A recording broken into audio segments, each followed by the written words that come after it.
Unfortunately, in today's reality, there are some people who think that if games are more expensive or if they spend more money in it, it is more valuable. But true gamers who value their time and value their money know that this is not true. There are so many extremely expensive games that are absolutely trash, and there are absolutely free-to-play games that are insanely amazing and where you will spend thousands of hours in. And between them, there are extremely cheap games that are severely underlooked because of their price and because of their age. And I want to talk about one of such games. The game that was loved by almost everyone where it came out, but was quickly overshadowed by the bigger brothers. A game that many people still think that is simply a GTA clone and not giving it two thoughts about playing this, and by doing this, they're missing one of the best characters and one of the best stories in gaming, period. And today I want to talk about one of such games, and this game is none other than one of my favorite games of all time, Sleeping Dogs. And you can get this game at any time at as low as just $5. But let me explain why do I think that everyone must have this game. And this video is sponsored by this channel's brand new sponsor, Instant Gaming.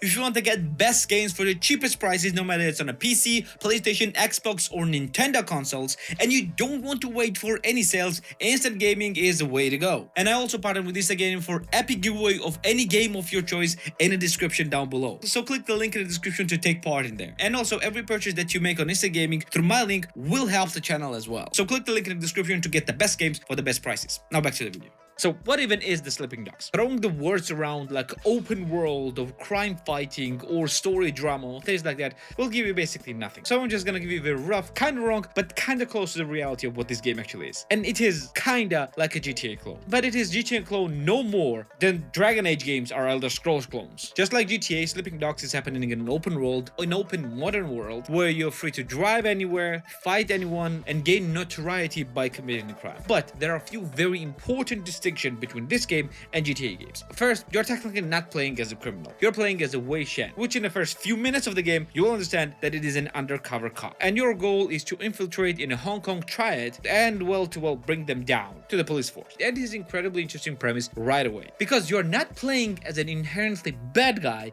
but you're playing with a guy that needs to play bad in order to reach his goal to be, well, eventually good. Basically, committing atrocities for the greater good. And that is incredibly interesting premise, and this game is doing it basically flawlessly. Wei Shen is an incredible character, which has very deep and interesting background of everything he does and why he does it. And how this game shows how this person fights his own demons in order to reach his goal is insanely interesting. Then this character is very intriguing from the very first few seconds that you see him, but slowly unfolds as these very deep and layered characters that need to choose between doing awful things or doing things that are right. And sometimes these two things are the same thing. And this game is no joke. Unlike GTA games, which is basically a satire of the modern world, this game is incredibly serious. You're going to commit some very bad things for the seemingly greater good. And these things are taken very seriously and not lightly at all. Except for melee combat, but I'm gonna tell you this in a few seconds. And story-wise, this game is very, very fun. But the story is not the only thing why this game is worth buying for. It's also the actual gameplay as well. Well, gameplay-wise, it's, well, plays kinda like the GTA. You have open world city of Hong Kong, and you're walking around, you're buying different clothes, you can drive different vehicles, and things like that. Every single thing like GTA clone should have. But this game is actually focusing on something a bit different than GTA does. If the GTA in a combat-wise focuses more on a gunplay, this game focuses more on a melee combat,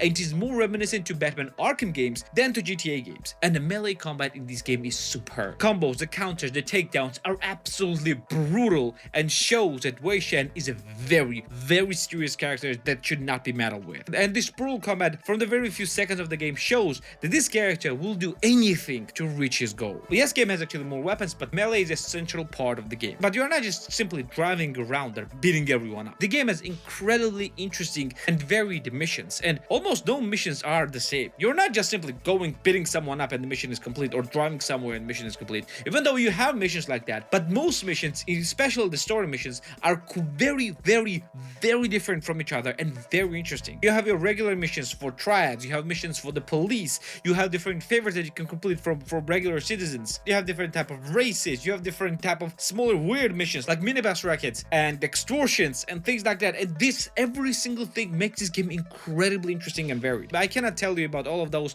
because I'm going to be spoiling it for you. But trust me, this game's missions are incredibly interesting and very fun. World itself is not very huge, but it is incredibly densely packed like the Hong Kong itself. Even though city itself is very, very small, you have different alleys, you have different rooftops and things like that where you can move around and pro different missions in the same places in a completely different way. The game right now is actually sold as a definitive edition, which also contains 3 different DLCs, which are all pretty great. And if you want to complete the game, it will take you around from 15, if you just blaze through everything, to around 40 hours. It is not an incredibly huge game, but it is quite large and give you quite a lot of things to do. But because of interesting and fun gameplay mechanics, you're going to enjoy every single second of it. And it's not overstaying its welcome at all. So there is no bloat, there is no fluff and things like that. Even though there are quite a lot of smaller things, like for example street food, which gives different buffs, like different abilities, like an RPG system, which you are leveling up and unlocking different paths, giving you different abilities, like ability to take down enemies faster, or increase your damage and things like that. You also have an ability to